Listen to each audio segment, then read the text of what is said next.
Black History Month Forum. My name is Tim McCarthy, and I'm the director of the Carr-Ryan Center's Human Rights and Social Movements program here at the Kennedy School. I'd like to welcome you all today to this forum called Bending the Arc of Justice, African American History and the American Radical Tradition.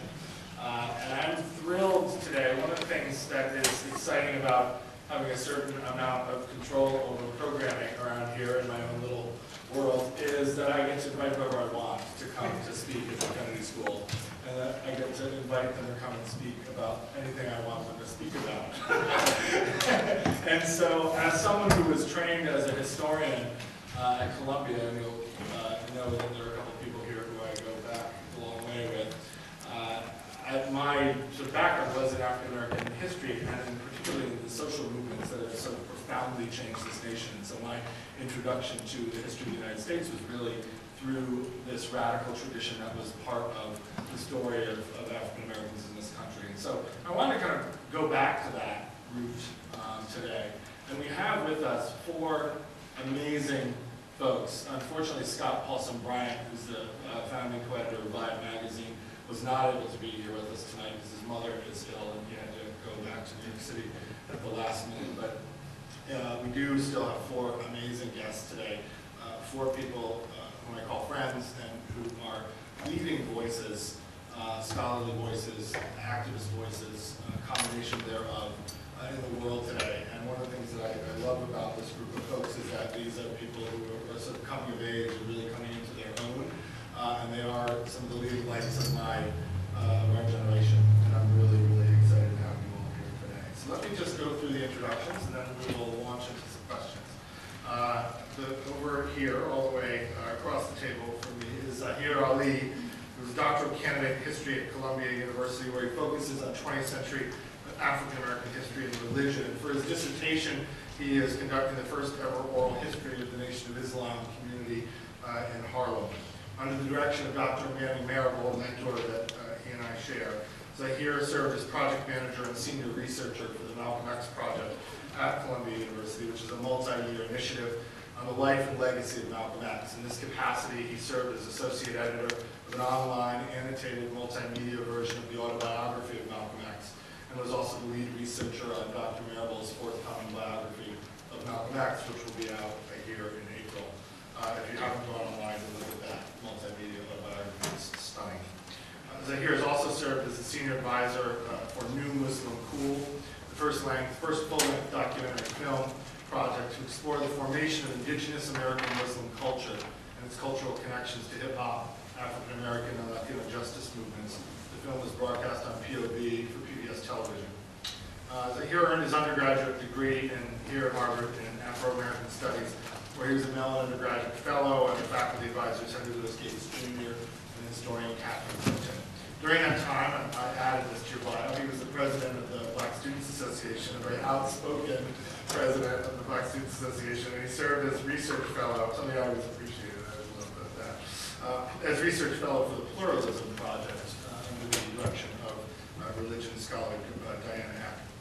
He is now the recipient of Columbia's Merit Scholars Graduate Fellowship and a multi-year recipient of a fellowship from the Social Science Research Council. And he's a member of the editorial board of the Journal of Resources, the critical journal of Black politics, culture, and society. I was wondering if we were all actually on the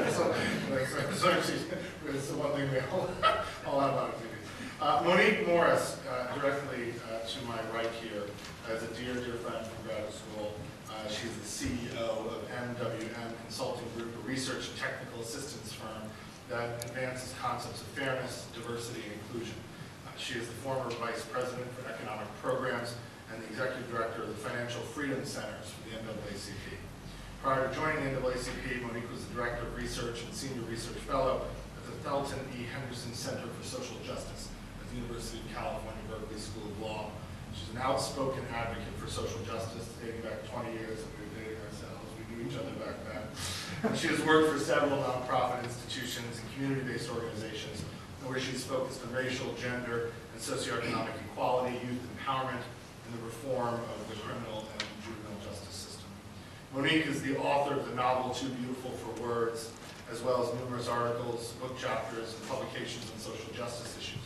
She's the author of the paper Countering Discrimination in Mortgage Lending an NAACP guide to fair lending, and the principal author of the NAACP's 2009 white paper entitled Year One, Towards Safe Communities, Good Schools, and a Fair Chance for All Americans, which was featured in the New York Times. Her 2008 study, A Higher Hurdle, Barriers to Employment for Formerly Incarcerated Women, was the first testing study to examine the impact of the criminal record or incarceration period on the employment outcomes of women. In addition, Monique has led research projects on language access and public health care facilities, equal access to employment, and the impact of anti-affirmative action legislation on people of color and women. Her groundbreaking work on affirmative action and public contracting has led to public and private sector reforms and policy improvements to support the inclusion of businesses owned by people of color and women of all racial groups. In fact, her research has had a major influence on policymaking at the local, state, and national levels. I guess I am bragging about her. Monique received her undergraduate and graduate degrees at Columbia University, where she worked as a research fellow at the Institute for Research in African American Studies. She's a proud member of the Delta Sigma Theta sorority and a weekly contributor to MSNBC's TheGrio.com. But the most important thing that's ever happened to Monique is that we sat next to each other in the 7th row at Whitney Houston's Bodyguard concert in the Houston Music Hall before all the lifestyle choices got to her. So it's actually not that important. It's really important to me that Monique suffered the experience. To Monique's right is Peniel E. Joseph, professor of history at Tufts University and the author of the award-winning Waiting Till the Midnight Hour, a narrative history of Black Power in America, and also Dark Days, Bright Nights, from Black Power to Barack Obama. He's also the editor of the Black Power Movement, Rethinking the Civil Rights Black Power Era, and Neighborhood Rebels, Black Power at the Local Level. He's the founder of a growing subfield in American history and Africana studies, and he calls Black Power Studies, which is actively rewriting post-war American and African-American history. Peniel is a frequent national commentator on issues of race, democracy, and civil rights. He appears on C-SPAN's Book TV, on NPR, and on PBS's NewsHour, where you may have seen him providing important and prescient historical commentary during the 2008 Republican and Democratic National Conventions. The recipient of prestigious fellowships from Harvard University's Charles Warren Center, Woodrow Wilson International Center for Scholars, and the Ford Foundation, Peniel's essays have appeared in the Journal of American History, the New York Times, the Chronicle Review, the Washington Post, the American Historical Review. I could go on. And then finally, last but not least, is my dear colleague here at Harvard, Glenda Carpio, who is professor of African and African American Studies and English here at Harvard. Her recent book, Laughing Fit to Kill, Black Humor and the Fictions of Slavery, was published by Oxford University Press. She's currently working on a book tentatively entitled Ambivalent Alliances, Black and Latino Fiction in the Americas. She's an immensely popular, I mean, like to say immensely popular is not even tip of the iceberg. She is beloved and an award-winning teacher and mentor both by her undergraduates and her graduate students. I have more conversations about her than I do any of my other colleagues, more positive conversations about her than any of my other colleagues when I'm talking to students. She was in one of the 15 hottest young faculty members last year. But Glenda had a less sort of pristine start to her teaching career. She began teaching in Compton, California, where she taught 8th grade English and 4th grade through the Teach for America program. She was one of the very first core members for Teach for America, also dating us. Yeah, I know, once in a year. She recently received Harvard University's Abramson Award for Excellence in Sensitivity in undergraduate teaching. She received her PhD in English from the University of California at Berkeley and her bachelor's degree from Vassar College. She's on leave next year, but when she comes back, I'm enticing her to teach a course with me called The Worlds of James Baldwin, which I hope she will consider. Anyway, it is wonderful. Welcome all of you to this County Student Forum. I want to begin by sort of where I began my opening remarks by trying to position African American history at the core of the American radical tradition. That this country has a rich radical tradition of protest and dissent, of people who have moved the nation to a better place through protests and through challenges to authority and through great movements for social change. And at the core of that radical tradition, which goes back to before the founding of the United States, has been a core African American radical tradition that has really been the soul of that history. And so I wanted to sort of start there by acknowledging that, challenging that, complicating that. especially in light of where we are today in 2011, having recently just been through the 2008 election, where the United States elected its first African-American president, which many people have said, although I disagree with it, that it ushered in a new post-racial age. At President Obama's inauguration, the civil rights icon John Lewis said, quote, "Barack Obama is what you get at the other end of that bridge to Selma." How do you respond to those? I'm going to ask each of them to respond briefly, and then we'll have some follow-up questions. How do you respond to those who say that African-American history has become mainstream, that we are now living in a post-racial age? And I'm sort of going to lead off with a provocative question. Has Black history lost its edge? Hey, what's your I see this conversation about our nation being post-racial as a campaign. And I see it as a campaign because I think that, I interpret it as a deliberate attempt to undermine racial justice movements in this country. It's also a lot of propaganda because there's nothing behind it besides the success of one individual. I see it as a distraction from the realities that communities of color continue to face and that marginalized communities have historically faced and probably will continue to face in the years to come. I mean, at the same time that the post-racial campaign was beginning in the media, there were a slew of statistics that can refute the idea that we're in any type of post-racial America. I mean, Black people are still the most unemployed people in this country. Black children are still left behind in our public schools, despite the fact that they pulled from an African proverb to support the legislation that was supposed to fix that. Residential segregation persists in communities across the country, even where they say there might be gains. When you break it down at a block-by-block level, we're still in a very segregated United States. There are still environmental and health disparities that claim disproportionate numbers of African American lives and Latino lives. In certain communities, you still see huge disparities. I mean, African Americans are the most incarcerated people, or most likely to be incarcerated in the world. And so there's nothing about those statistics that scream anything post-racial. What it is a way for us to get complacent, and a way for us to think about the success of one individual, while it was significant and important, I think, in altering the larger narrative about what's possible in America. It didn't change, it didn't lead to a transfer of power that is really meaningful. Therefore, you know, I think what it does is it leads us to a place where we're less inclined to really see our contemporary experience as fuel for our movement, and to really continue our focus on this quest for justice. So for me, you know, Black history has not lost its edge, though I think there's an attempt to make us believe that.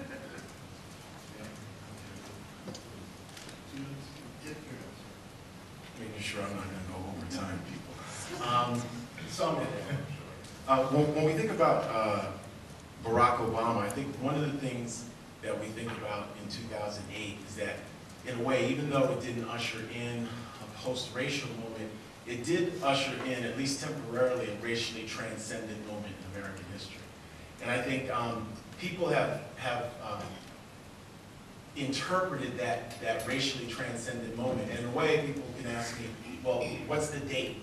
Well, and I tell people the date is November 4th, 2008 till January 20th, 2009. Okay, so you can really tell your grandkids decades from now that you lived in the post-racial moment. And the post-racial moment was election night, Grant Park, everybody was very excited. Blacks and whites were hugging. DC, Boston, Chicago, in the aftermath, that they did polls, and Black people were saying they loved America. They loved the flag. They were singing, you know, God bless America. They were just that excited. They were saying that there was going to be a new kind of racial bon ami between Blacks and whites. When we think about the inauguration date, January 20th, if you look at except for maybe Fox News, most mainstream television was saying, wow, what a great example of this heroic democratic tradition, right? So on one level, Americans love the success story. John Lewis, I've met Congressman Lewis and love John Lewis. I can see why he's saying Barack Obama is what we get at the end of the bridge to Selma. The only thing I would tell him is that, brother, there's many more bridges after that bridge to Selma. So there's many, you know, there's a Haitian proverb, but beyond mountains, there's more mountains, right? So just because you get Barack Obama at the end of that bridge doesn't mean that there's not more undiscovered terrain that we all have to traverse. So I'll close by saying, does Black history still have its edge? Absolutely. We talk about what's going on in Egypt right now, but America historically has had a bunch of Egyptian moments, right? And we weren't trying to take down, there's been American Mubaraks, right? Not just in the White House, but people like, you know, Theodore Roosevelt, Woodrow Wilson. Woodrow Wilson's a PhD who loves Birth of the Nation, right? History written in lightning. So, and we're having an Egyptian moment in Wisconsin, in Madison, right? And people, and this is connected to Black history, seeing all those white folks going buck wild in Madison right now, right? They haven't had protests like that since the Vietnam War, because white folks, really 40 years after deindustrialization, right, are beginning to feel it too. And they felt it in the 80s and 90s, but this is unmasked with the attacks on public sector unions in Madison and New Jersey. And of course, Black people are at the bottom of this economic rung. So Black history has its edge, but it depends on where we want to look. We connected Obama to civil rights, and I'd like in this panel where we can connect Obama more to Black power in that radical tradition. Okay, great. Okay, so I suppose that's a typical English box way of complicating things more than answer anything. But I think that the fact that the post-racial as a term is problematic should get us to think about actually all the other terms that it seeks to cover that are actually themselves problematic. Like, what is the Black community, right? What is community among African Americans? That is something that it's not a very easy thing to answer. And I think it's something that actually came up has come up a lot more since in the years between the civil rights movement and now, right? So, what does political action mean in the post-civil rights era, right? These are questions that I think will get us to actually answer and answer back against the notion of post-racial in a more layered way. It will take a lot more, I guess, will ask more of us because these questions are very difficult to answer. I also think the changing demographics of the United States has to be put into consideration. Latinos are taking over, right? And a lot of them are Black, right? So I think that has to be put into relationship to the idea. What anxieties does that come up? I don't want to be sort of a pedestrian psychologist, but that does bring up anxieties about race, right? Does that then result in this desire to say we're over race, right? Because race is becoming increasingly much more complicated. The Black-white divide is no longer something that one can blindly hold on to and speak about race in America as if there are only two, Black and a white set of America, right? So I think I'd like to invite us to think about that. How do we measure, how do we measure change also? I think writing about America in the late 20th, early 21st century, you can't, Barack, Mayor Barack said that there's a change in sentiment in America, right? There is a change in sentiment in America, but then there's also change, right? So how do we talk about the things that stay the same despite all the efforts that we have, but at the same time recognizing there's measurable change, right? I think often we speak of one without speaking about the other. So as I said, I wanted to complicate things more. That has Black history lost its edge? I don't know that we can answer that unless we start talking about these other issues, right? Okay, well, I'm glad you started the complications. Okay. I'm kind of a little bit in that vein. A few things that come to my mind. Just one, you're thinking about Black history. I think we have to be specific when we talk about a specific tradition in Black history, so that Black history is not necessarily equivalent to the Black freedom movement. We would like I would like to think that everything about Black history has been devoted to liberation, but that's not necessarily the case. And we don't want to fall into a kind of Black exceptionalism that's similar to American exceptionalism that is, blinds us to potential hubris and other kinds of hierarchies that are encoded in our historical narratives, which I guess we may get into a little bit later. And that, with regards to, part of that is critical in thinking about these new racial geographies, because they are dependent on certain hierarchies to define, community and who is in the community, who's not in the community. And, when I think about post-racial and Barack Obama, I think, in a sense, President Obama's election is one of those things that you get at the end of something. But again, looking at the totality of African American history, there are multiple different traditions, within even the freedom movement. And maybe Obama represents, the culmination of liberal integrationism, right? And in that way, that's celebrated. But there are other traditions. There's Black radicalism, there's Black internationalism, there's Black nationalism that, offer alternative strategies to empowerment, And what I like about President Obama's election is that it highlights the limitations of liberal integrationism. If you think about and when Hurricane Katrina struck and Kanye West said, George Bush doesn't care about Black people. Whether or not George Bush actually cared about Black people is really not the point. Because imagine if we had President Obama as the president. Are we to believe that what happened in Katrina would not, the same problems exist?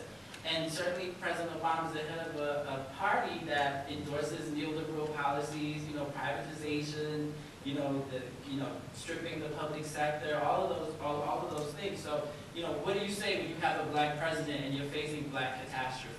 Do you say President Obama doesn't care about Black people? No. So what I think we're all going to be forced to is to be more specific in analyzing the problems that are the sources of these inequalities, the systemic and structural problems. We won't, it's not looking beyond race, it's looking behind race. Because calling someone a racist has lost its analytical value to me, and maybe other people as well. And I think that's the posts. We're beyond that. So, is Black history lost its edge? No, because there's much in Black history to mine for resources in developing these strategies. Certainly the Egyptians are doing it. The reports are that there's an Arabic translation of a 1956 comic book called The Montgomery Story on the Montgomery bus boycott that's been circulating among the protesters in Egypt. When they marked their 1 week anniversary of their January 25th movement, they were calling for a 1 million man march. So other people are mining our history for struggle. We have to do the same. Right. That's great. I want to pick up on the point that you made about,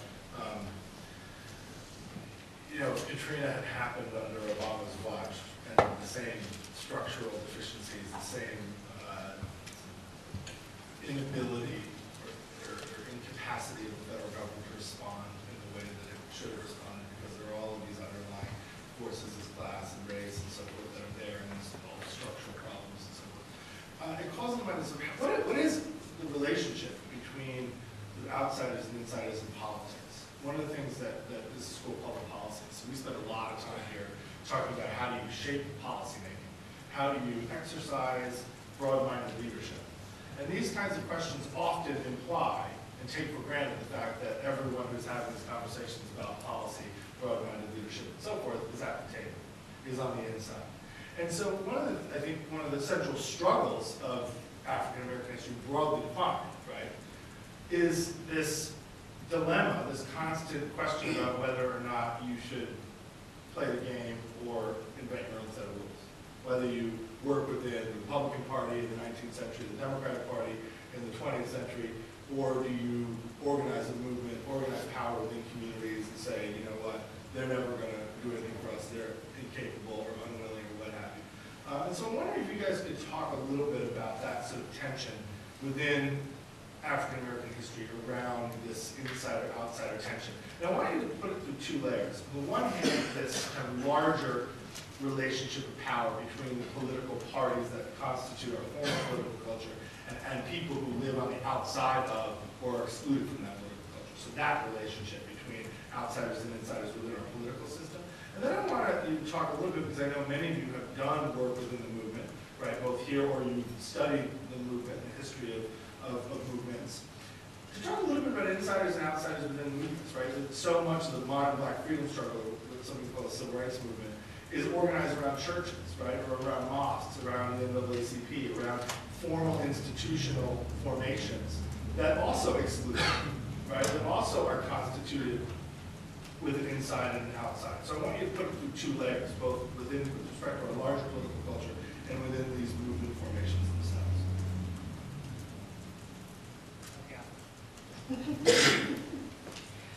It's an interesting question, because when you think about insider, outsider, I would even add an additional layer of outsiders who are on the inside, and who might have thought that perhaps by becoming a part of these historical institutions that you might be able to shift thinking and move toward a progressive agenda where they've kind of been stuck.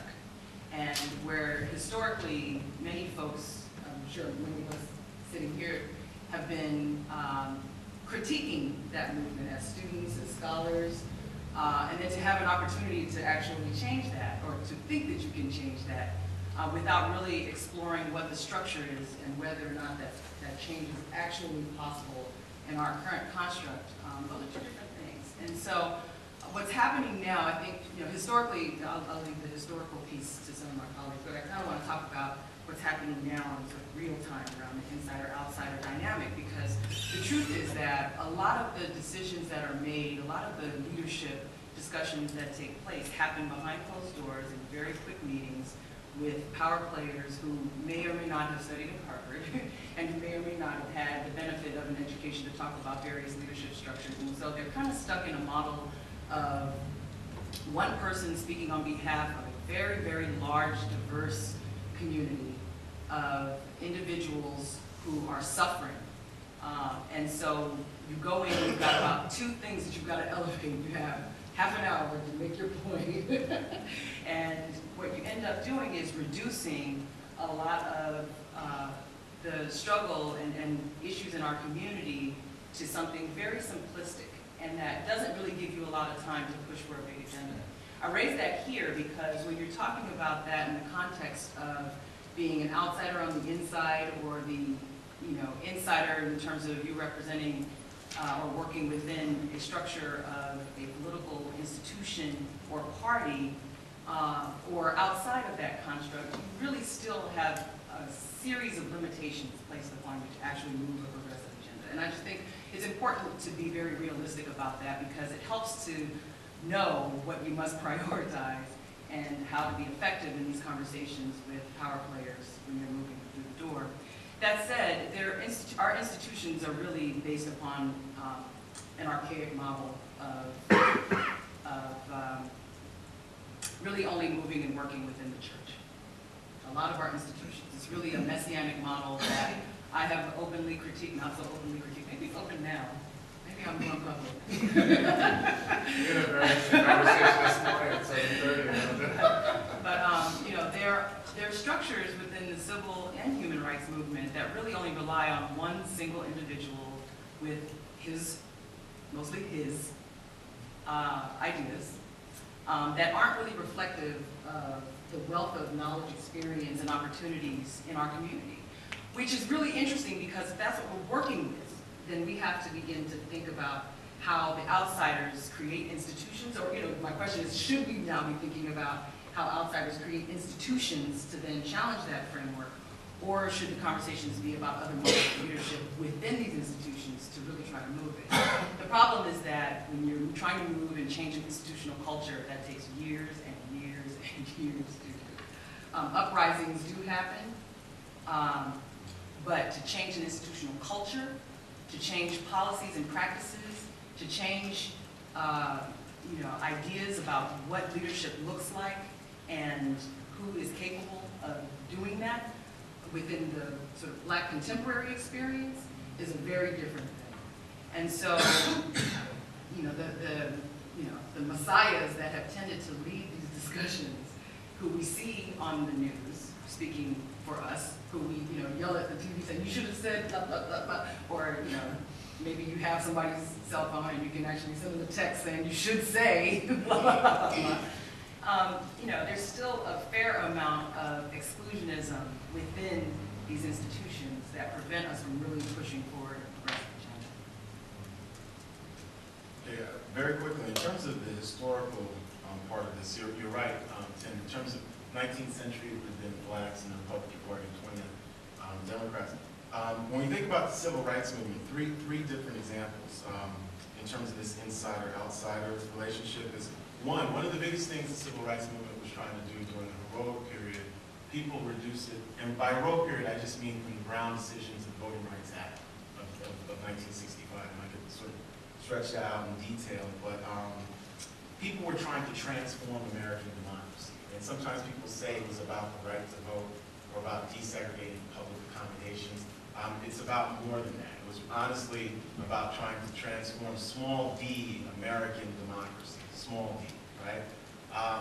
Martin Luther King Jr. in 1963 said that the reason he was in Birmingham in jail when white clergy were criticizing him and telling him to wait, he said that the young men and women who were in jail with him were going back to the traditions of the Founding Fathers and those great wells of democracy that those Founding Fathers built.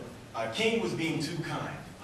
Black Americans have historically tried to really dramatically reimagine and redefine what King talked about as the great wells of democracy. Because as we know, the architects of democracy, if we're going to say the architects are Thomas Jefferson and the Founding Fathers, and some people are going to dispute this. There's historians like Gary Nash and others who say they weren't, and Howard Zinn, they're going to say, well, people. It was grassroots people who were the architects of this democracy. But anyway, if we say the Founding Fathers were the architects, they couldn't have conceived of a female Secretary of State, a Black president. They couldn't have conceived of women having the right to vote. A lot of what we see now is not what was imagined, at least at the founding of the Republic.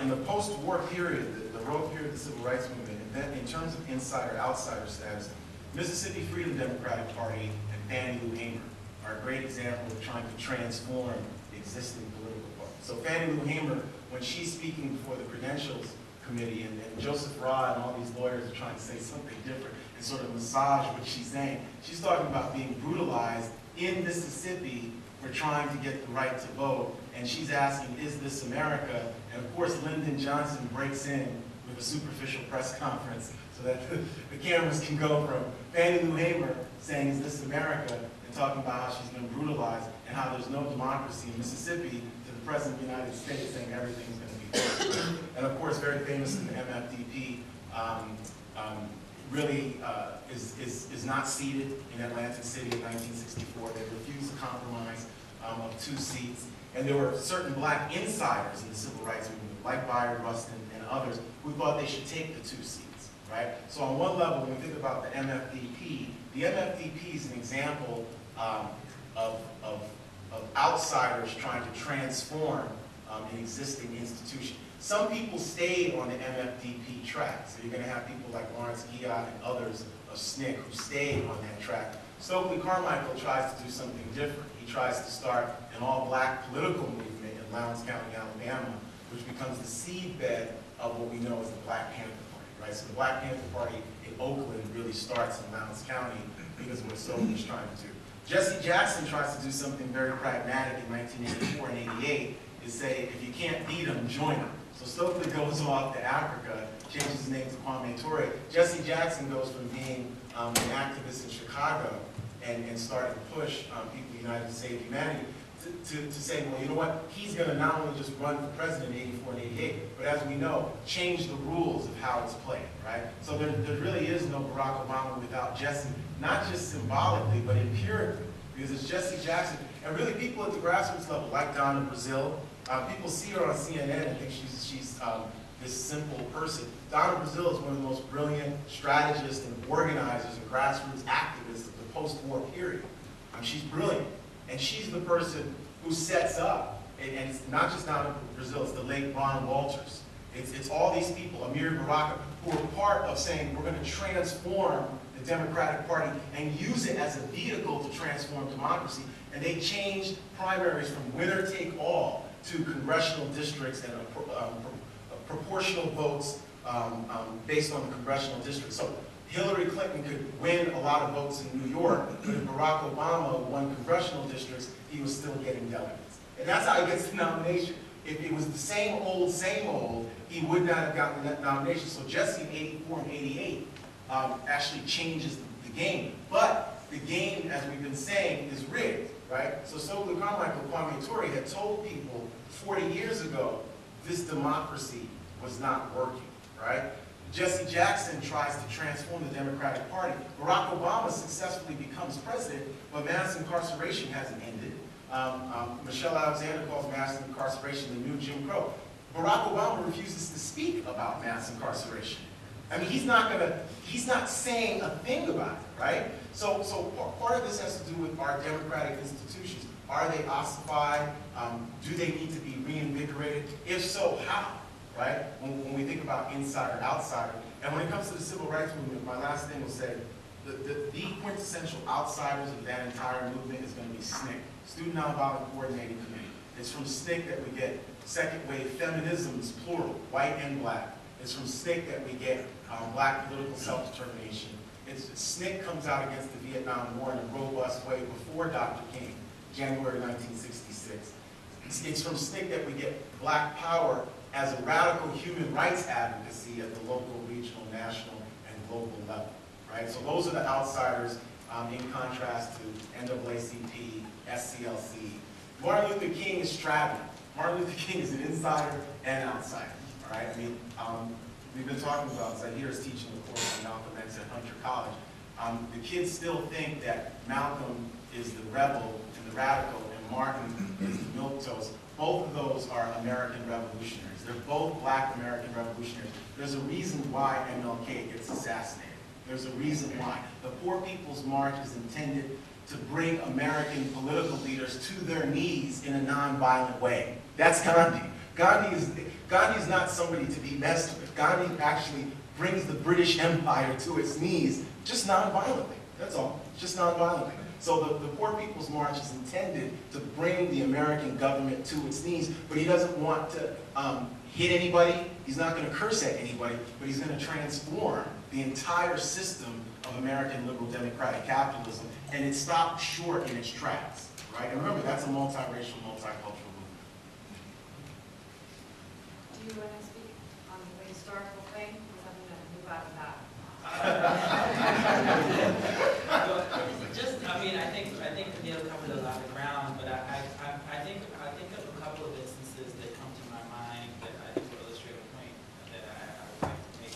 One is the Omaha Platform in 1892, which was part of this like populist movement, mostly southern and southwest farmers, to really mount a people's movement. But this was occurring surprisingly parallel in the Gilded Age, like the one we're in now, with gross inequality.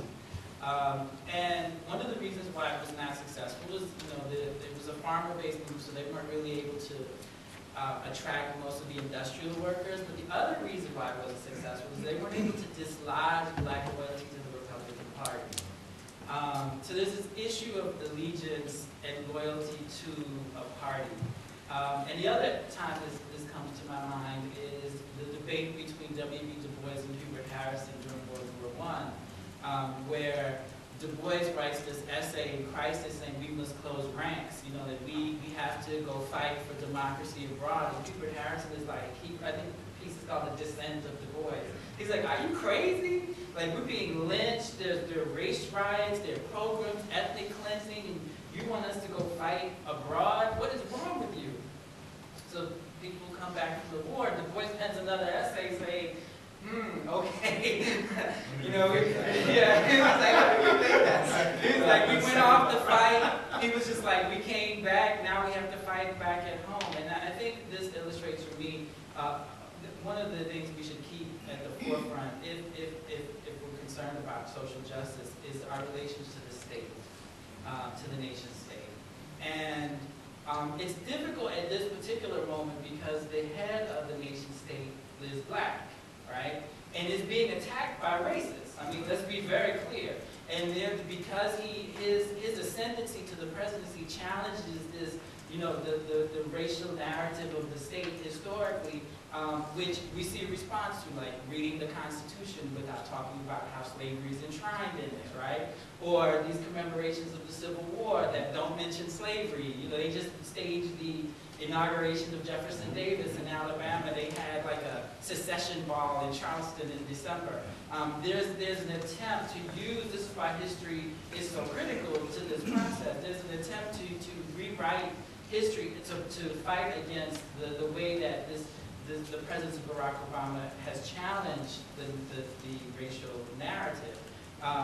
But I think in moving, and I'm thinking what's going on right now in Africa, and it is Africa, even though I'm not the Middle East.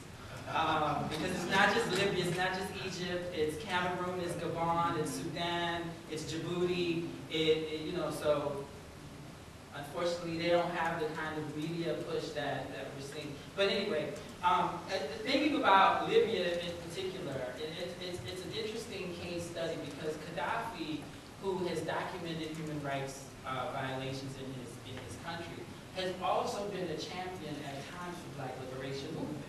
He was a champion for Nelson Mandela. He was one of the earliest international supporters of the anti-apartheid struggle. He played host to Kwame Ture, the All African People's Revolutionary Party. He supported the Irish, the IRA. I mean, so he has, interestingly enough, positioned himself. And to me, what I'm learning from this is, in looking at this, anti-imperialism is not a sufficient basis for solidarity, right? And the reason why I say that, in the global sense, to bring it back home, anti-racism is not a sufficient basis for solidarity. So even though people are attacking Barack Obama, the whole enemy of my enemy is my friend, that doesn't mean we should come to his defense against racist attacks. But we should always keep in mind that he represents the nation state. And we have our own agenda, which should be people-centered. And our relationship should always be to the people. And I think this is where the kind of historical recovery becomes necessary to talk about, to bring it down to the local. I think you brought up really good points, Monique, about the kind of hierarchies within these organizations. And the reason why SNCC was so great was it was kind of dispersed leadership, democratic, group-centered leaders as opposed to leader-centered groups.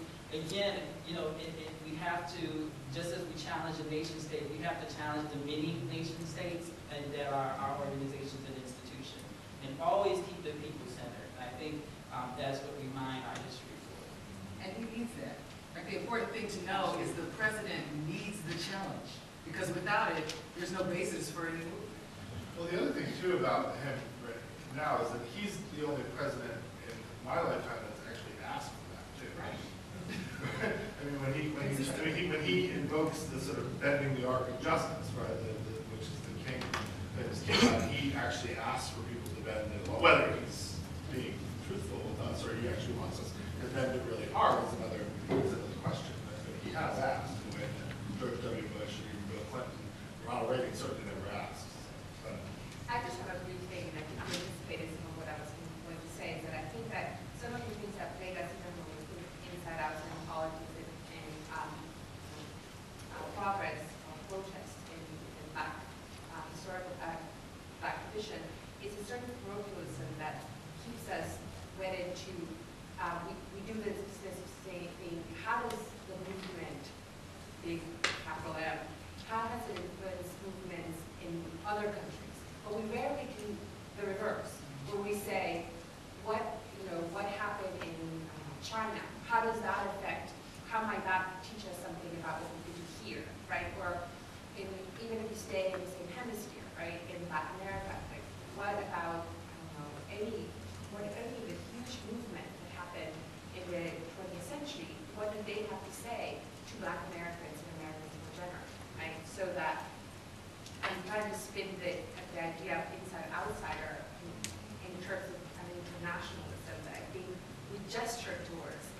only from the U.S. out, right? And most of the time, people, I think, a lot of times people are surprised that most of captives from captive slaves landed in the rest of the Americas and not in the United States. And so that this bid doesn't change the struggle, right? But it does give it a different perspective, right?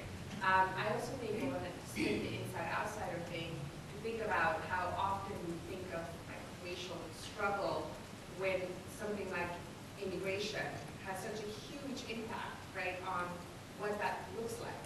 Right? And so that we end up closing our conversations around a set of parameters that are pretty narrow, right? So, and there's another dimension of that too. Historically, there's also the construction of whiteness, right? Was something that came out of anxieties, racial anxieties over certain types of immigration, right? Like my people had to become white, right? Irish and Italian folks as well. yeah, The whole, I was very suspicious when I got here. I've done so well. But the way that those kinds of white identities have actually been constructed on the sort of racial anxieties that come from immigration historically, and the way that new waves of immigration are actually challenging our racial dynamics and racial binaries today in the United States, and so looking at that in both ways, I think is really, really quite important. I wanted to pick up on part of the strand of the conversation that but the sort of creation of history and the use of history. Okay? I remember when Howard Zinn published his People's History of the United States, Eric Cohen wrote the New York Times review of it, and said that Howard Zinn's A People's History of the United States was to mainstream American history like a photographic negative is to a picture. And so it was the inversion of it. Instead of great men, you had ordinary people. Right? And so there was almost a flipping of the script, and Howard's book, which was published in 1980, which is the only history book in the history of the United States, and I know this because I just finished an anthology of Howard's writings, it's the only history book in the history of the United States that has sold more copies every year since its publication, and it is the best-selling history book of all time, as we know, and obviously has had a major impact on the popular imagination of what American history is. And but I'm wondering if we aren't constantly playing these games where we're flipping the script back and forth, right? So Howard Zinn flips the script of mainstream American history. So suddenly we get lots more voices, lots more experiences, ordinary people in this narrative that is juxtaposed against this sort of traditional narrative of presidents and generals and major elites. But then I wonder if there wasn't another kind of flipping in the construction of all of these other kinds of histories, of African-American history, of women's history, of gay and lesbian history, in the attempt to sort of create our own canons, to create our own myths, right? You brought up the point that the Thomas Jefferson and the founding fathers were the sort of original wellsprings, or the tenders of that wellspring of democracy. And yet you talked about contending with these myths about Malcolm and Martin as juxtaposed against one another, when in fact they had much more in common, and their relationship and their political ideologies and so forth was much more nuanced and complicated, and perhaps overlapping. All of these things were wrestling with kind of myth making, and I'm wondering if in the attempt to come up with our own sort of heroes and our own sort of movements that move us, and our own canons of literature, we are actually reproducing the sins of the other fathers. certainly Hollywood could go a long way to Right. helping us do that. Yeah. I was just thinking, very brief comment about the way in which political activity is romanticized. We see, even the story of Barack Obama, right? Right. That in itself has a kind of romance to it that I think we're also implicit with various levels of different perspectives.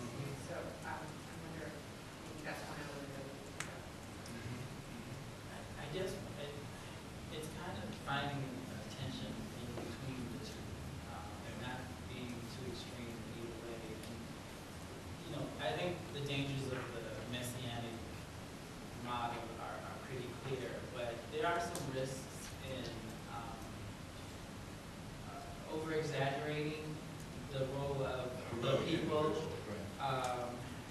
because I think we have to be honest about the nature of how power is constructed and how it was historically. and who was able to do what, right?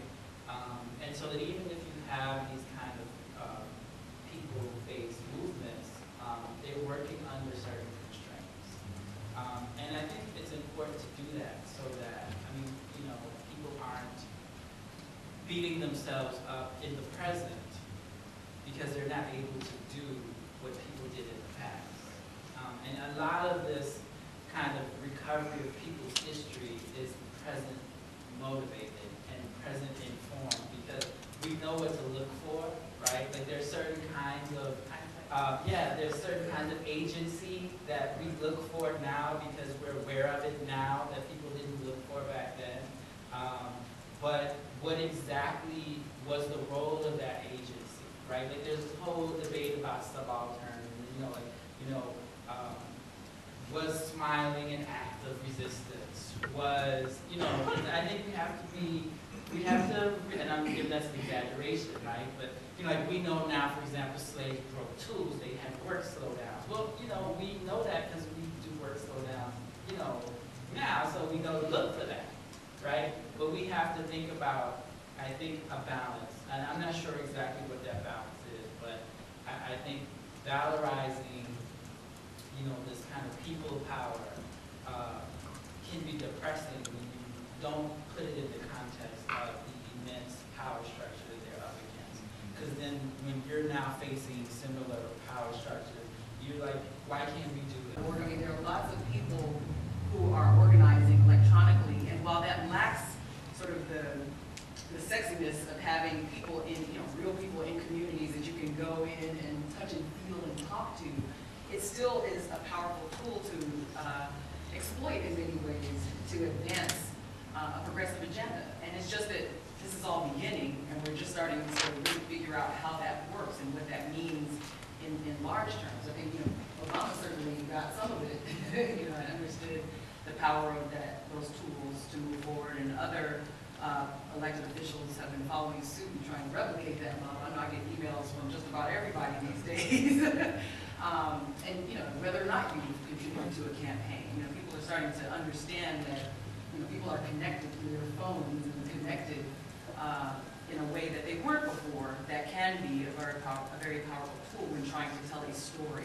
Whether that story is one to keep you elected in office, or if that's a story to get folks to really move toward a progressive agenda. So I think as we start to move forward, we may start to see a shift from this emphasis on the hero, which was really an easy way to digest whole movements, right? Just a symbol of something that would allow us to process, you can start to just put a face to a movement. And that was sort of an easy way to begin to think about it. Now, there's so many blogs and other tools out there that can begin to add nuance and flavor to, these very complex movements that, I think we will start to see a change in even how scholarship is done on the social movements. I just want to, I want to say that part of this is also a challenge to historians, right? That we, knowing how where to look, and I was reading about there's an Smithsonian African American History Museum that's supposed to open in 2015 on the National Mall. And it actually illustrates or embodies some of this conversation because there are a couple of debates. One, what goes in the Museum of African American History and what goes in the Museum of American History, right? Should the story of Rosa Parks go in the Museum of the African American History or in the Museum of American History? So that's one issue. The other is, this is a Museum of African American History, but it is the official state museum, right?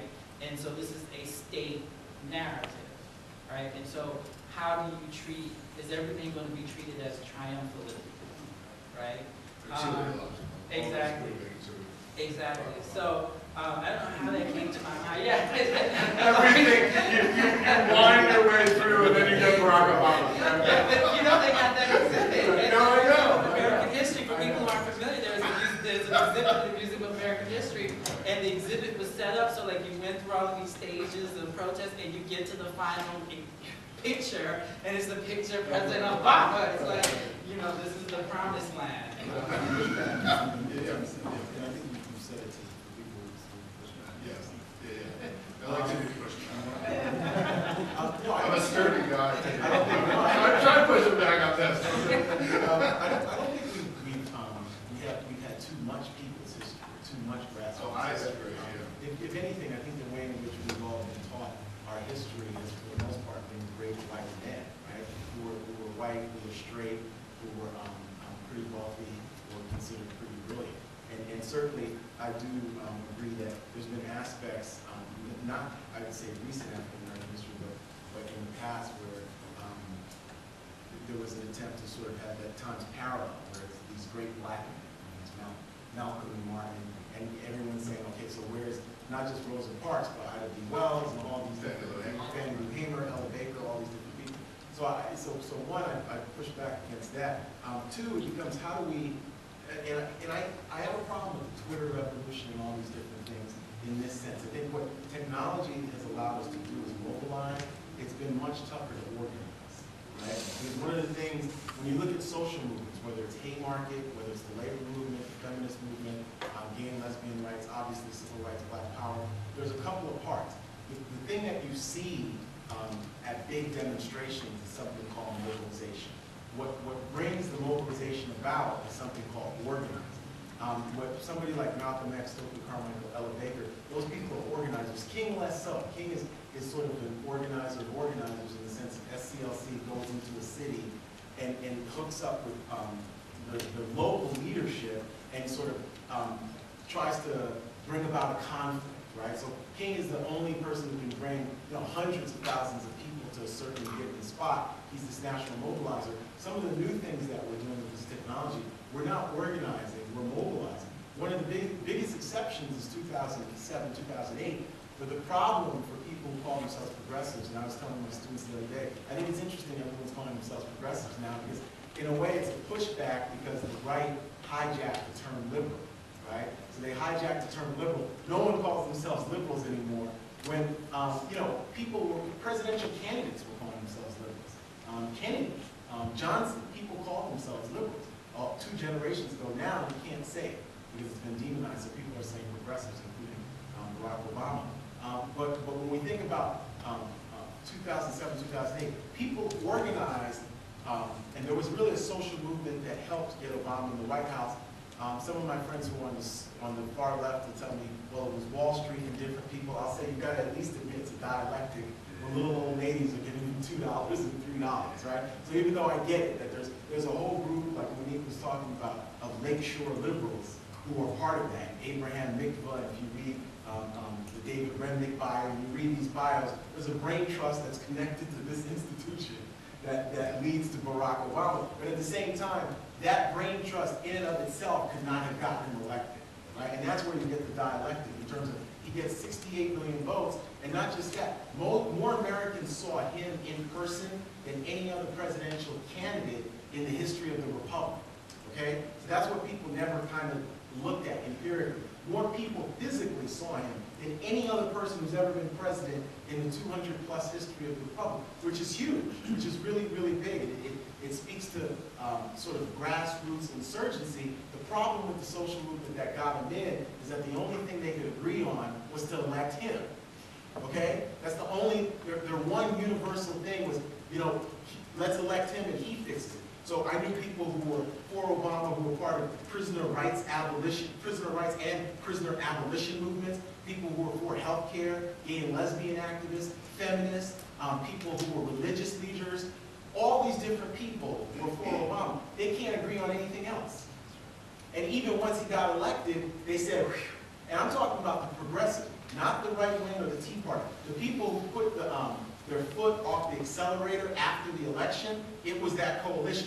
Is it partially Obama and those people's fault? Yeah, because Organizing for Change and his arm tried to do things by remote control and sort of keep them in abeyance. They're trying to control those groups of people. And right now, until Wisconsin, we weren't even sure people were going to be interested in 2012 because they got massacred in 2010 because they thought Obama could just control people through remote control. Guess what? No one came out, except in Massachusetts. But even in Massachusetts, we got Scott Brown because Obama didn't have a message.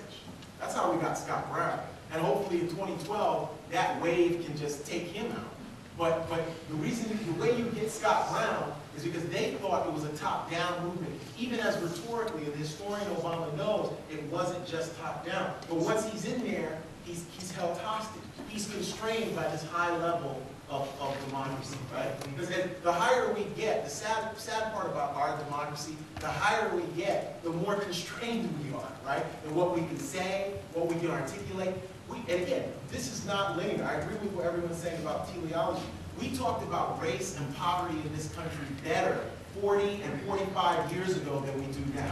The Kerner Commission, War on Poverty, Great Society. So all this Twitter stuff doesn't mean, oh wow, everything's getting better. We talked about racism in the country better in 64 than in 2011. In 68 better than 2011. In 48 than 2011. That's partly because our generation, we were told not to talk about race. We were told that our ancestors had talked about race, and therefore all we needed to do was go to school and do better and study, and everything would kind of fall into place. Right? I mean, we kind of bought into this idea that if we do what we're told and go to school and do what's right, that the obstacles would disappear because our ancestors tore down those barriers. And what we found is that was, tremendously problematic, to say the least, but it was a lie. I mean, we weren't able to really move forward, but we also stopped paying attention to some of the key things that allowed us to talk intelligently about race, that allowed us to, not be forgiving of abuses in the way that, many of us became, complacent with, So I think part of it is a lot of the sort of social culture that we grew up in kind of dictated to us how we were supposed to react to these conversations in a way that has served us, or hasn't served us, it's really been to our detriment. Which I think in hindsight we're now seeing, right? And we're understanding there's a body of work coming out of the Center for Social Inclusion, the Praxis Project, a lot of folks who are working on these issues about how to talk about race now. Because we're now starting all over about how, what is community, what is black community, what is, all these questions that you raised early on. All these folks are talking about how that impacts electoral decisions, how voters respond to racially explicit messages. I mean, all these things now that we probably didn't have to deal with when we could openly and intelligently talk about race. But now, to do so almost dubs you as dated. People are kind of like, you're still talking about race? Or they call you racist incorrectly. So, we're in a different space. It's a winding space around race publicly. And the only time the president talked about it was when his campaign was right. When he was about to be done. He was about to be done. So he Or when my colleague got arrested. Or Skip Gates, yeah, right? It's the whole Harvard connection. He doesn't like to see the Harvard people. I wanted to add two other things to this conversation, which is really rich and bringing up a lot of stuff. One of the things, I also think that we are in, and I think this is a generational thing. I mean, I talked to my students were so excited about Obama. I mean, it was just like the whole world was new and open to that. And I was like, I felt the same way about Bill Clinton. And I voted for Bill Clinton in the fall of '92, and I thought this was going to be hope and change, and this dude who was from nothing, and blah, blah, blah, and all this stuff. And it was a Leno, and he did all these things. And it was like, no, it's a totally different thing, but my point is like, the last time I was that excited about politics was when I was their age. And so I looked at this and I thought, oh, this is different, this is going to be different, this is going to work out for them. And this guy is bringing me back from the precipice where I'm about to jump into the abyss because I'm so sick of both parties and sick of mainstream politics and sick of all this stuff because they're both selling everybody out. They're not doing anything for people who need the most stuff done for them. And there's no talk about redistribution of wealth. There's no talk about major reform of institutions, et cetera, et cetera. And one of the things that I think is really problematic with the moment that we live in now, and I think our generation has to sort of figure this out, right? Because we're now in leadership positions, right?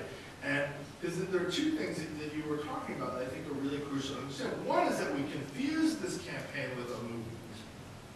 Right? We confuse this campaign with the movement. And I was as guilty. I told people like, oh, you're drinking the Kool-Aid. I'm like, I'm making the Kool-Aid. I got a whole bucket of the Kool-Aid back there if you would like some. I was in it to win it. I was going all over northern New Hampshire, all these old white ladies. What was it a movement form. But it was a movement to do the most conservative thing in American political culture, which is the peaceful transfer of power from one president to another. And it was radical because it was two different parties and it was two different colors, right? And it was still men. It was still, you know, folks who were produced by elite brain trusts from this institution and other institutions like it. And for me, the sort of confusion of it with a movement speaks to how desperate we are for a movement. Right? And so you had all this stuff, it felt like a movement, it quacked like a duck, it felt like a duck, it looked like a duck, we're like, we're ducks, you know? And so that was one piece of it, right? And so I think that the sort of the thirst and almost desperate thirst that we have for movement, which is why we cling to these histories of the people, right? And of these freedom struggles, which is why we're mesmerized by what's happening in Egypt and Wisconsin, right? And I agree with you, it's our sort of Egyptian thing with great white people in the state house. And I agree with that. So that's one thing, we're desperate for the movement. The other piece of it, which gets to your point about mobilization and organizing, right?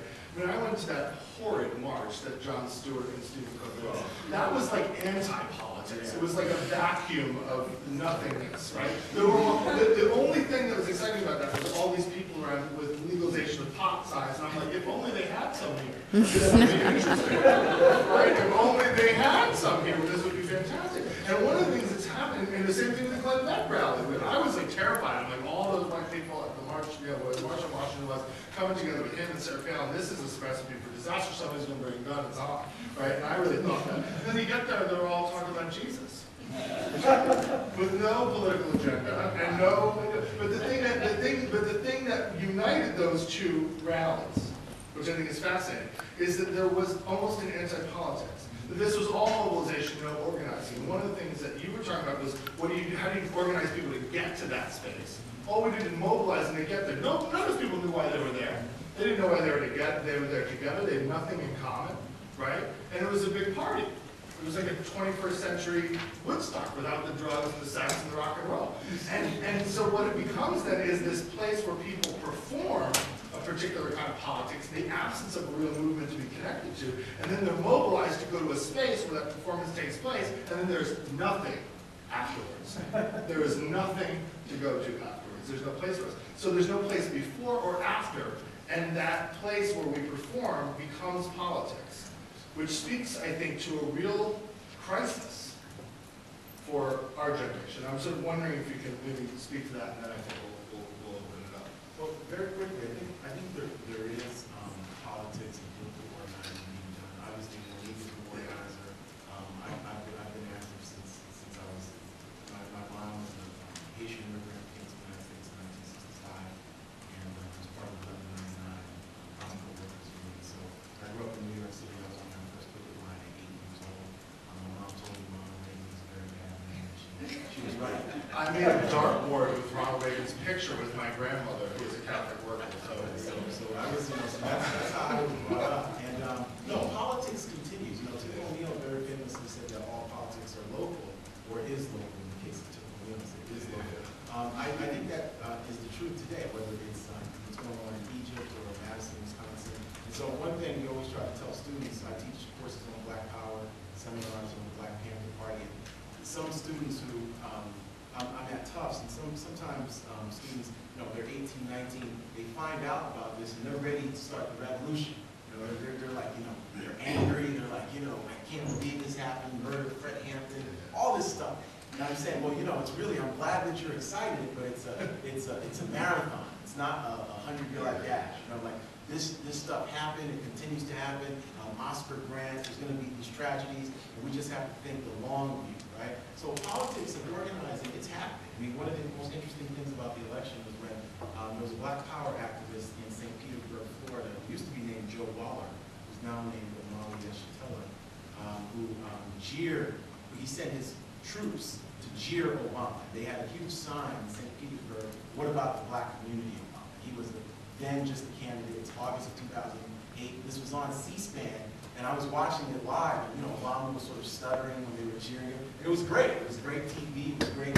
And what was interesting about it is that Black Power organizing and radical organizing continued in St. Petersburg. There's no movement. And there's hundreds of these movements. There's hundreds of thousands of people organizing in the the United States. And it's not just the battle for Seattle in 2001 and these things that happened, but there's anti-police brutality, anti-violence against women, anti-rape against women, anti-suicide of young black people. Incarceration is a huge, huge thing that people are organizing, mobilizing around, anti-poverty, anti-racism. So that continues. The problem right now with organizing, it doesn't mean that we don't have leaders. We have local leaders, we have grassroots leaders, brilliant, articulate people. But we're at a moment when we think about corporate media, and sometimes people are trying to say the Young Turks on TV or MSNBC, or we can get out of this through Twitter or the net, the internet, but it's not true. What the past had was a way in which grassroots radical organizers, whether it was Cesar Chavez, whether it was Martin Luther King, whether it was Stokely Carmichael, whether it was Jesse Jackson, they got media attention too. They got media attention, and they were able to both organize and set up parallel institutions that even if they weren't making millions of dollars, like Jesse was, push wasn't bankrolled the way George Soros bankrolls the Open Foundation or something. They were able to become sort of titular national leaders. We're in a different moment now. We're in a moment where basically the only leaders that they project upon blacks and Latinos are elected officials. So that's why you got Brick City with Cory Booker in Newark. And yet Cory Booker is very charismatic, but it's a neoliberal agenda. It's a neoliberal, it's not going to save us. And he's a great politician. I mean, I watched the show too. It's riveting television. You know what I mean? So, and the telegenic smile, he's looking for a wife. We're rooting for you, Cory. We're looking for a wife to get it, you know? He's trying to get more police on the streets and Newark and stuff. But again, Cory Booker is not going to, there used to be a time where you could have Jesse Jackson and Martin Luther King alongside of Cory Booker. You could have somebody who was an unelected leader. And remember the Berrigan brothers. You remember Berrigan brothers. You remember the Catholic priest, Father Brocky in Milwaukee. We used to have it. We had black women, not just Shirley Chisholm. We had Ella Baker, Fannie Lou Hamer, people, Septima Clark, who were these huge leaders. We still have people like that, but they're not projected. So part of our problem in terms of organizing at the national level, we're not having organizations and leaders that we can all congeal around in terms of an agenda. Remember, the agenda has to only have 3 or 4 or 5 points, not 50. It's not going to work. You need to say, look, we're going to pass the DREAM Act. We're going to do something about mass incarceration. We're going to do something about unemployment. And that's it. That's how movements are. You can't say you want 900 things. It's not a Christmas list. And that's what sometimes people do. They have an agenda. It's like, well, damn, the Black Panthers had a 10-point program. Yours is 100 points? Right. When is this going to get solved? Yeah, a movement's not everybody. No. And a movement is not a laundry list of a legislative agenda. And you're right, that's exactly what a lot of our civil and human rights organizations, our agenda is reduced to a laundry list of legislation that we want passed. And it's, stifling. I want to come back to something that Glenda mentioned earlier about how we define community, because I think a key thing in this process is going to be recognizing that shift in geographies, imagined geographies, and thinking about the new geographies. And to me, this really came to a surface last year. There was this whole incident about building Islamic Center in downtown Manhattan, near Ground Zero, Manhattan, Ground Zero. So you have this kind of Koch brothers funded Islamophobia, the same Koch brothers who are now intervening in Wisconsin, right? So you have that funded Islamophobia. You have the anti-immigrant legislation in Arizona, right? You have also funded by the Koch brothers.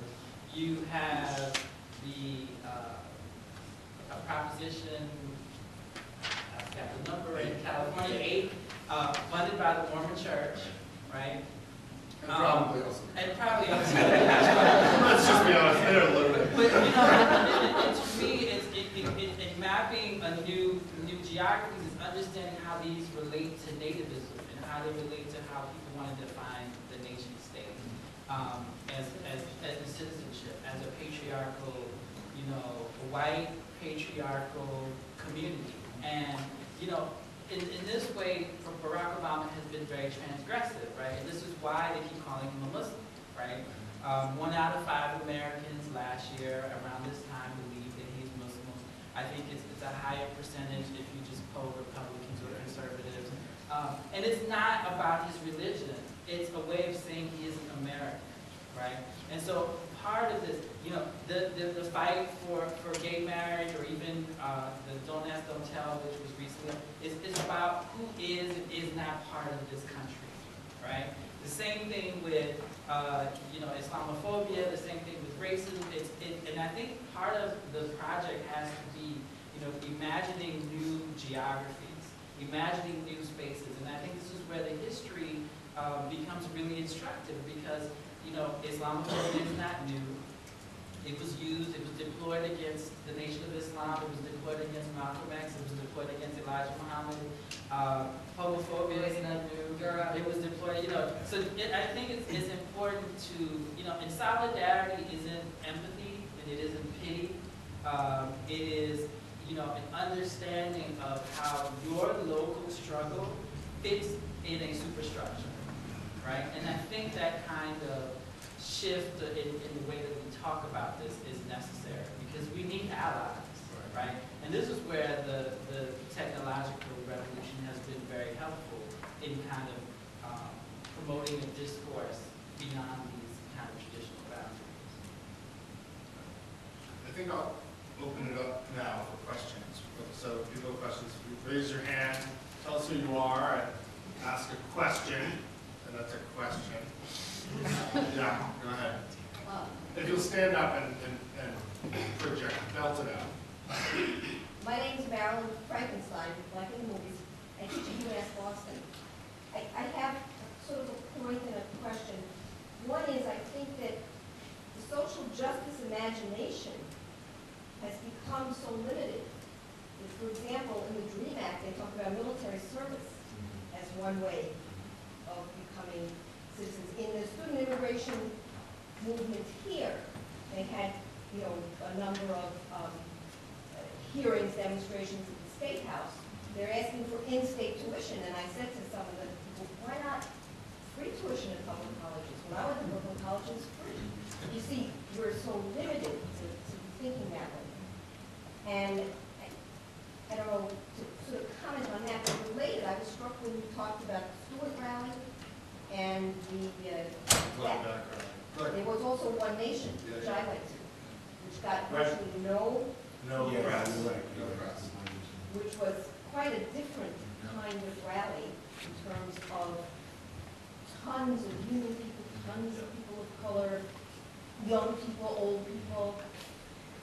My question kind of is that if you know about what happened to that, that was supposed to be the start of something, and it sure looked like it could be. Okay, I'll take that. Since the NAACP was the lead organizer of One Nation March. Although I am not speaking for the NAACP, I have to say that. Inside or outside? Right, inside or outside. There were high expectations for the One Nation March. I think it represented something very significant at the moment, given just sort of the mockery of movements and marches. Personally, I'm not a fan of marches for precisely the reason Tim described, which is typically they become symbolic of just one event and everybody gathering, you know, kumbaya, and then we move on. We tried to make it different with One Nation by having discussions about legislative agenda, about talking about building curriculum and training, opening up doors for folks to move on the ground. And the organization is still working in local communities around One Nation. I think a lot of folks came to DC thinking, okay, we're all in DC on the mall, this is great, now let's do something. But a lot of the work really happens in the local communities in the States. And so the groups that came together and organized to get to DC have now gone back to their communities to try to implement some of the key policy agenda items that were discussed at the One Nation March. But again, I think we tend to put so much on the march that we begin to expect, you know, that they will produce something significant when really they are a symbol for, you know, maybe a brief articulation of what we want to see, right, of just even collective performance or, you know, collective thought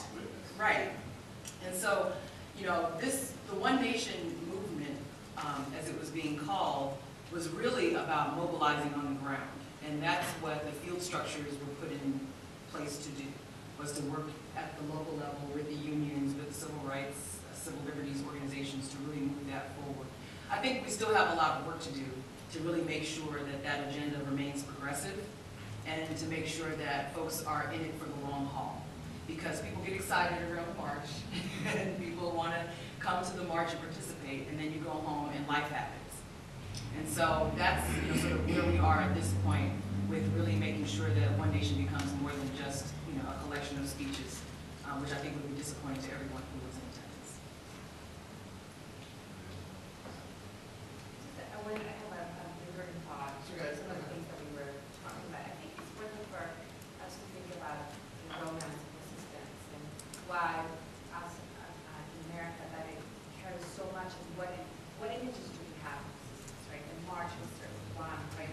But in some ways it actually prevents us from thinking of what it looks like now or what it looks like historically, So in the fact that also being so enamored with resistance might actually also obfuscate in some ways it's going to be a little bit more questions about that I can explain it more, but in what ways are African Americans been complicit in keeping things, keeping up an idea of America that itself should be questioned, right?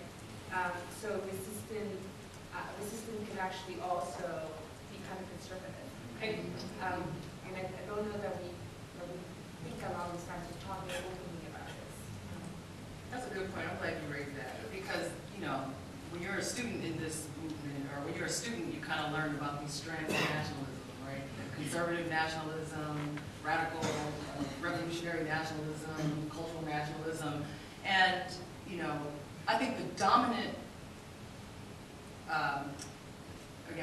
theology, I'll call it that, because that's what it tends to become, is conservative nationalism. And we see it rooted in so much of how we talk about movement, where we talk about movement, and how we organize. I think one of the things that the civil rights leaders are now talking about is the way that the right co-opted the language of the civil rights movement. But it's really a co-opting of the moral imperative of organizing, which is what the right has been very effective at taking over. That's what the Tea Party has been effective at taking over.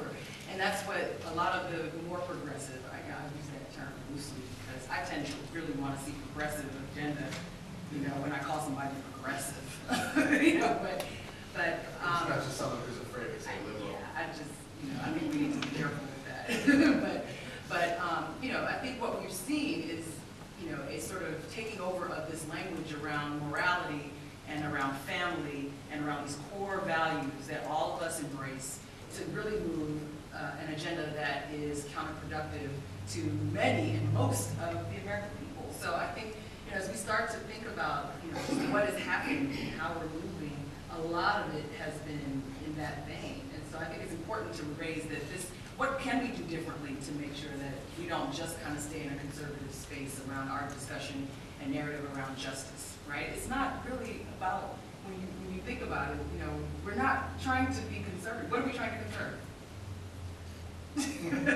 What are we trying to conserve? All right, thanks. My name is Elliot. I'm a student at the Kennedy School. I'm interested in the Tea Party like everyone else is, but as an example of not necessarily only like revanchist racism, and there is maybe some of that, but the way that it's been recodified with that patent on it, but underneath it seems like it's a pretty angry, class-based populist movement. And I'm wondering, because we are talking about connections between movements, if there's a possibility for the left, and if this is coded to the far-right movement to get together. I add a little anecdote. On this One Nation rally, and Professor McCarthy was there, there was a person who said they wanted to go to the Tea Party rally, but they couldn't get off work, and so they went to the One Nation rally. Well, there was like a rally a month. It was the Becca-Palooza, and then it was the One Nation rally, which got very little press attention, and then it was and so perhaps I don't want to fall victim to speculating about the Tea Party and feeding into that machine, but at the same time, is this a desire reactionary desire, racist desire, or is this a desire for more representation, more equity, more voice in a politics that's been completely co-opted by elite strategies of stratifications? Well, in terms of class, I mean, one of the interesting things, the New York Times had months ago about how so many people who were organizers and architects of the Tea Party, maybe not that original woman she's still speaking now, who just was definitely working class and maybe having these student loans, but many of the people who were doing these rallies and stuff were white, were older than 60, were made over $100,000 a year, so we're well educated. So part of it is sort of an amalgamation of definitely many different group interests, because there's certain people who are connected to the Tea Party who are certainly connected, or social economic in terms of class would be considered upper middle class, some would be considered wealthy. At the same time, I think they've definitely tapped in to what some people used to call these folks Reagan Democrats, white working, a kind of white working class anger. Some people used to call them Nixon Democrats.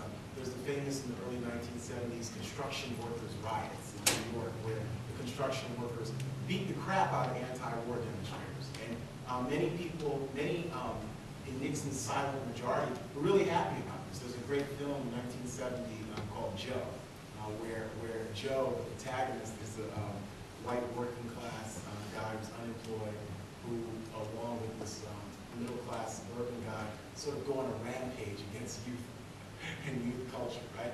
So what's interesting about the Tea Party, I think, is the way in which so many of the Tea Partiers who are working class really feel that they feel aggrieved, and they feel that, and this goes back to what Zaheer was talking about with the populists. You know, that even in the 1880s and 1890s, there were white populists who felt aggrieved by what was going on. Some of them were supporters of William Jennings Bryan, but others, you know, they were just angry, but they didn't want to get with the black farmers, and the black farmers did their own Colored Farmers Alliance for a while, and he's right about, you know, not wanting to get away from the Republican Party because they realized. So part of this is very interesting in terms of Nixon Democrats, white working class Democrats, George Wallace Democrats, right? There were certain people who voted for George Wallace who said they would have voted for Bobby Kennedy when they were being interviewed. And people said, well, why would you vote for Kennedy? They said, well, you know, I just liked him. And they said, well, why are you voting for Wallace? Well, they liked him too, right? So part of this is like, there's an anger here that can get steered in many different directions, right? The whole thing about, is there racism in the Tea Party?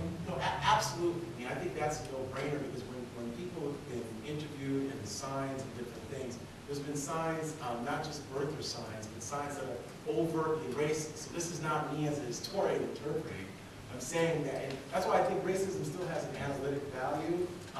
Certainly, we live in a time period where you being accused of being racist has almost no, there's no leverage behind. So it's not the same as if somebody's being accused of being anti-Semitic. There's real force behind it. You saw Rick Sanchez on CNN. From the time he talked about some kind of conspiracy, or they're all Jews or something, about the Jon Stewart, he was gone, and he had not an apology won't do. And there was a point where with racism, you think about Al Campanis and Jimmy the Greek in the 80s. There were times where if you said something that was considered racist, there were times where white people were out too. But by the time you get to not Howard Stern, who's the other shock jock? Imus. Don Imus says the nappy-headed about the black Rutgers team. He's off the air, but then gets right back on the air. Now, and if he had said that about other groups, there's no way he'd be back on just like that. So Tea Partiers are a very interesting group, but certainly I don't think that they're just. It's not just a working class formation. It's sort of multi-class, and it's sort of harnessing a specific kind of white working class anger that has always been there. Sarah Palin is harnessing stuff that Ronald Reagan, he went to Philadelphia, Mississippi. I'll end on this. 1980, Philadelphia is where 3 civil rights workers were killed, right? And he went to Philadelphia, Mississippi, and was supporting states' rights in Philadelphia, Mississippi. And an overwhelmingly white crowd with him and Nancy. They were saying, we're with you, right? They were saying, we're with you in coded language. And so that's why Reagan gets 51% of the vote in 1980, but then an overwhelming landslide in 1984, because he had an ability to sort of tap into that white working class rage, but in a very elegant way. I mean, except at times, welfare queens, there's certain things that are inelegant, but it was never as blunt as Willie Horton. You see what I'm saying? Or it was never even as blunt as aspects of Richard Nixon. Reagan was very good at that. Yeah. He launched his career from Philadelphia. He launched his campaign. Yeah, Philadelphia, Mississippi, 19. And again, that's for black people. I mean, launching your campaign, but that's an atrocity. You know, and there was remember there was 3 who died. 2 of them were white, Jewish, Gentile, and Schwerner, Cheney, Goodman, right? Yeah. Yeah, I still think that the reason why I say racism doesn't have analytical power is kind of illustrated in this discussion. There's a Black Tea Party congressman, right? Yeah. So what do you do with that? Right? That's the same issue you have when people say you have a Black president, right? And so you have to be a little bit more specific. And I think that there's a nativism. Right? And there's a nativism that's born out of, in part, the wages of whiteness, right? I mean, you think about it during the Civil War, since people want to commemorate it. Most of the people who fought on the Confederate side, they didn't have slaves. They were drafted, right? Because the wealthiest people were able, if you had a certain number of slaves, you were exempt from the draft, because the idea was you couldn't leave your plantation, or you could pay to get out of the draft, right? So this is the Koch brothers all over again. You have like wealthy people manipulating the poorer people, exploiting them, and then the only thing that they have, right? Because this was how whiteness worked, right? It was that you could look at somebody who wasn't white and say, well, I might be poor, I might be broke, I might be homeless, but I am not that person, and that is worth enough for me to get through the day. And I think that you have to disentangle that kind of class anxiety from the wages of whiteness. I don't know, but it's not just the wages of whiteness. It's now a kind of nativism that some Black people are participating in. To come to your point about complicity, right? There is a Black nativism, and we have to come to terms with that, like an American Black nationalism that's illustrated by, I forgot this Tea Party congressman. Yeah, well, you call it Black J.C. nationalism. I say it's an American nationalism that's adopted by some. Well, yeah, that's what I mean. Yeah. I don't mean Black nationalism in there. But I think we have to be careful here with the whole Black nativism thing. Listen, I think it's real, it's edgy, it's deep, it's bad. There's anti-immigration fervor there. There's homophobia. But the problem becomes like in Prop 8 in California, where there were some white gay and lesbian organizers who were blaming the passage of Prop 8 on Black folks. The morning after. And I'm not saying that conservative Black folks socially didn't vote for it, but Black folks are not the problem with homophobia. Are they part of it? Absolutely. But they didn't invent homophobia. They didn't invent sexism. They're not pushing the levers of power to prevent gay marriage. So I think this is important.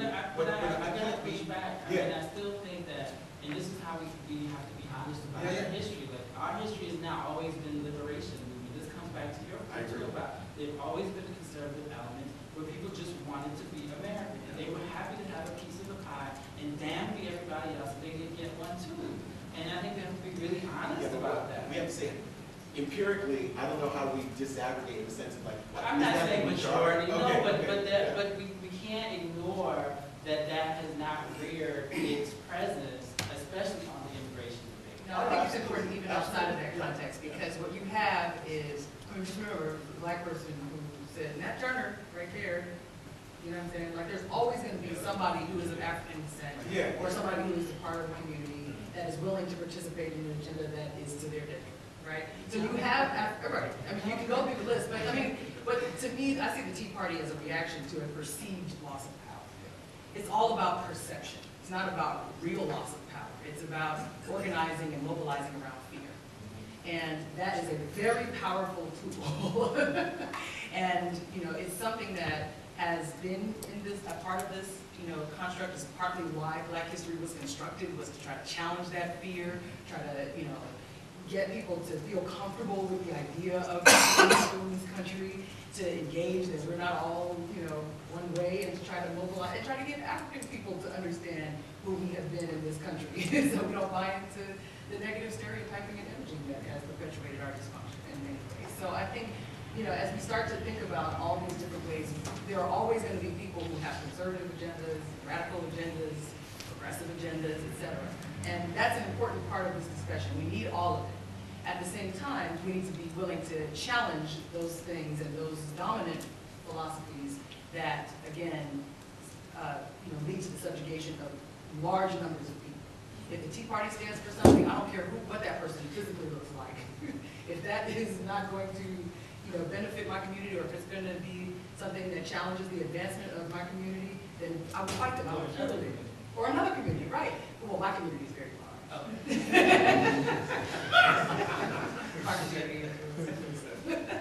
A very large we.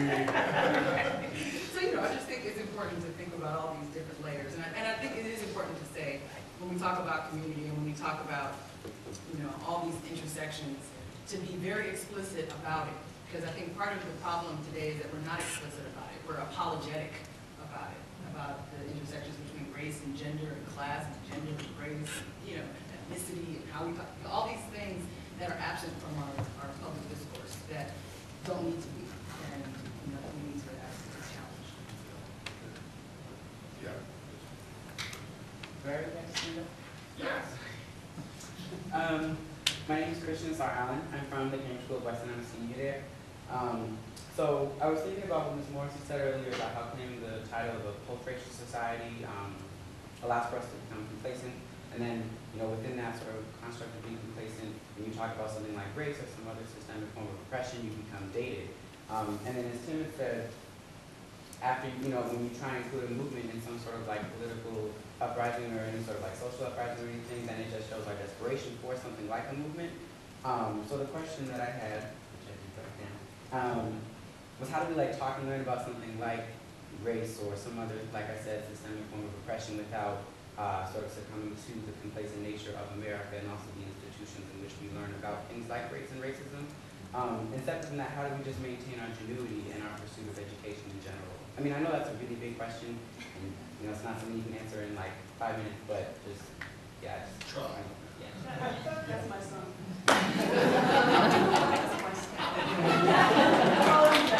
Duly noted. Ms. Allen, duly noted. And that's my classmate.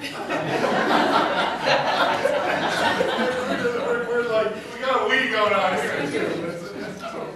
Who wants to take that? Well, I guess I'll take it, because we've been talking a lot about politics and not a lot about other forms of expression, right?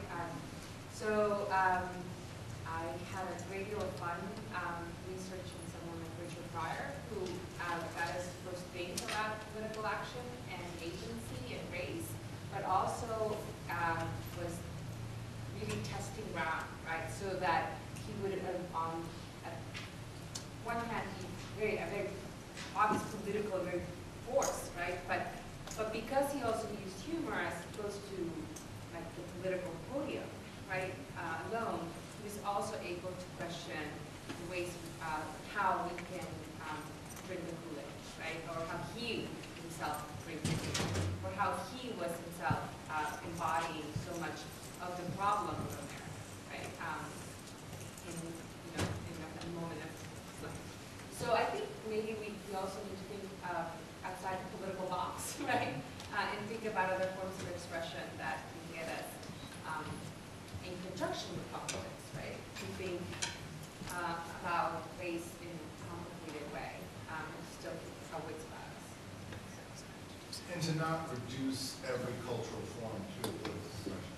Right. Because so often, I know when, I teach this course on American protest literature, so we read literature through the lens of protest.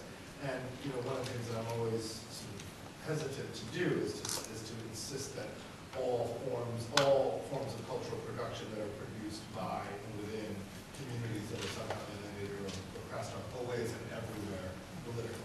Because it diminishes the creativity, it diminishes the complexity, it diminishes the fun, right?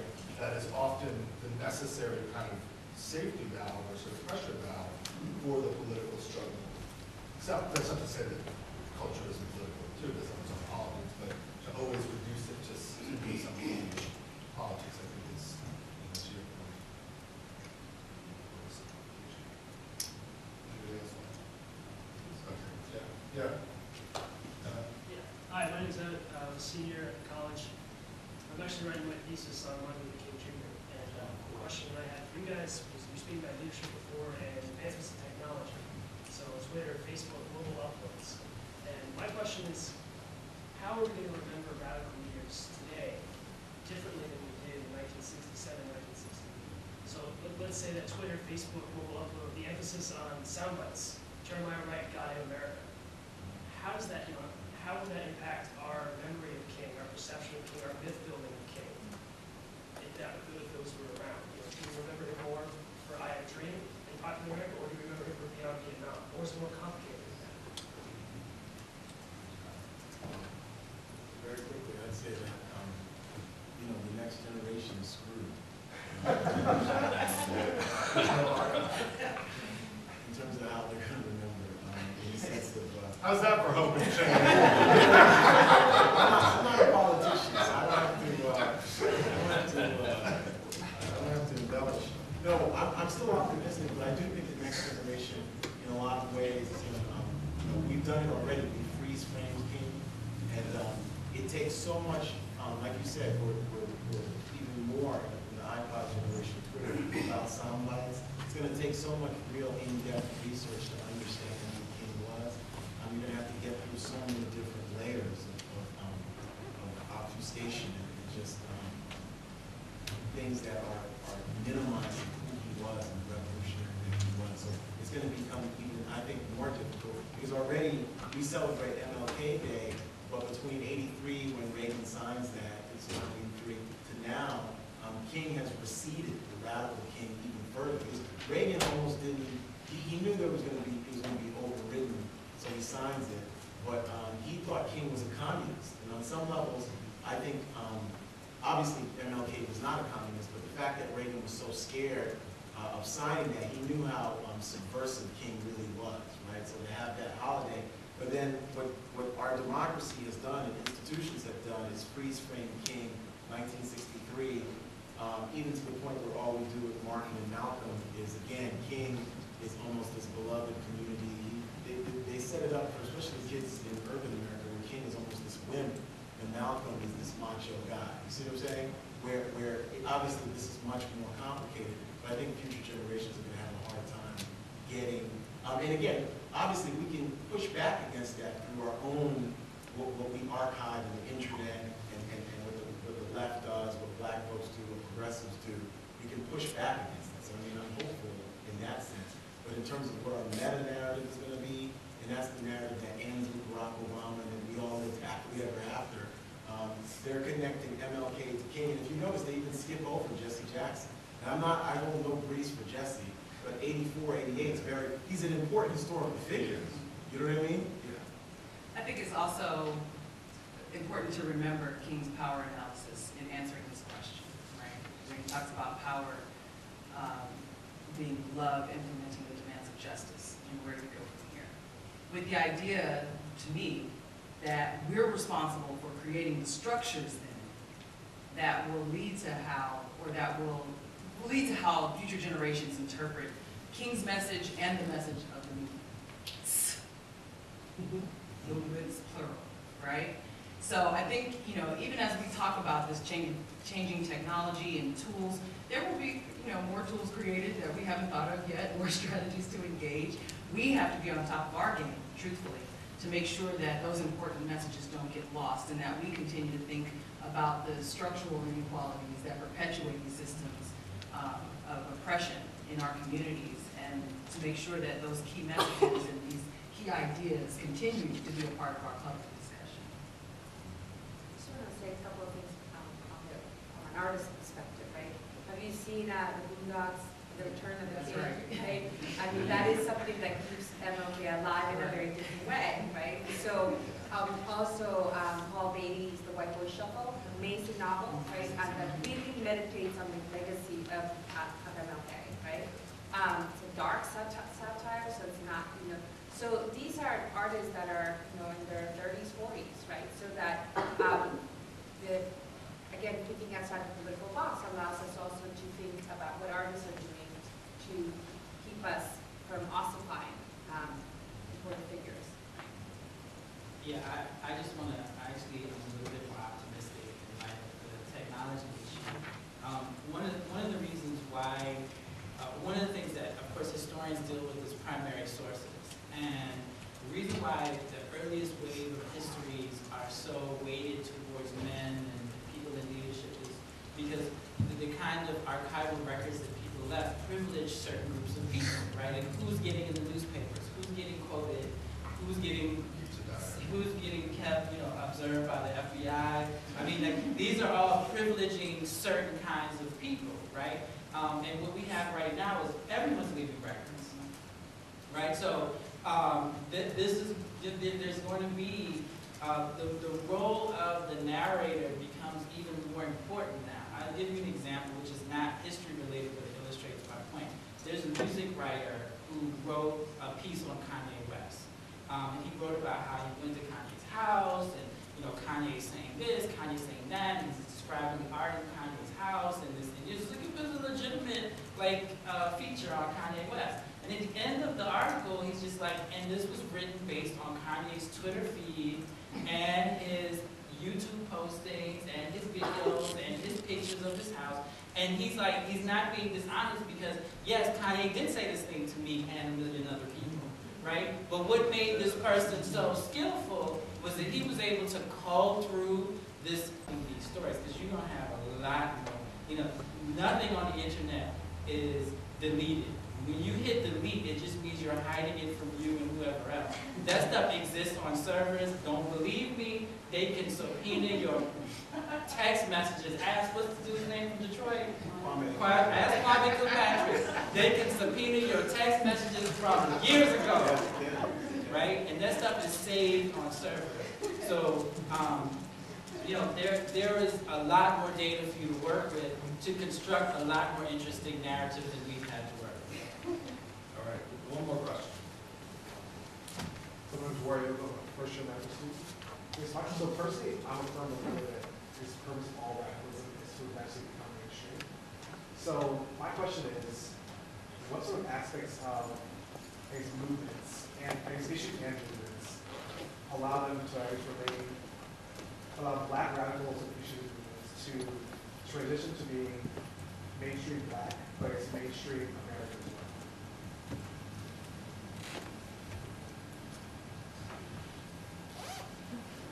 Then or now? You're saying historically, like what from that, let's say the civil rights era to now? I mean, more interested in now, I guess it would, just maybe forms of precedent itself. And what are the processes that would happen to turn the radical into mainstream? I guess processes, but I was more interested in if there are processes, and I was thinking, are there certain features of these sort of movements or features of these issues that allow them to, remain sort of black radical issues, and somehow they would be sort of picked up by the mainstream? How do you define mainstream? You mean, No, because there's certain elements of black radical traditions that are mainstream, but how do you define mainstream? I guess for me, mainstream means it has popular support. okay, so American beyond that black constituency, right? Well, I think it's like something we need to about moral imperative. I think a lot of it has to do with not just morally, but also economically, socially, to these somehow become American issues, right? So probably one of the things, there's always been a debate within the black community about this, and at times between the left and black folks about this. Like, should there even be a black agenda? Obviously, nationalists would say yes. And I personally, I think there always should be a black agenda, because a black agenda means that, a black agenda can transcend black people. So usually, historically, the cutting edge and the radical of the black agenda has meant sort of expanding American democracy. But then there's people who say, well, no, a black agenda really stokes fear and resentment, right? So where black people should have is sort of this universal agenda. But again, it becomes the chicken versus egg argument. So if the country is so racist that you need a universal agenda, what makes you think that you're going to get even access to this universal agenda? So when you think about the New Deal historically, there was really two New Deals, one for blacks and one for whites, but even if you were a GI, you know, certain people got homes, certain people lived in projects, right?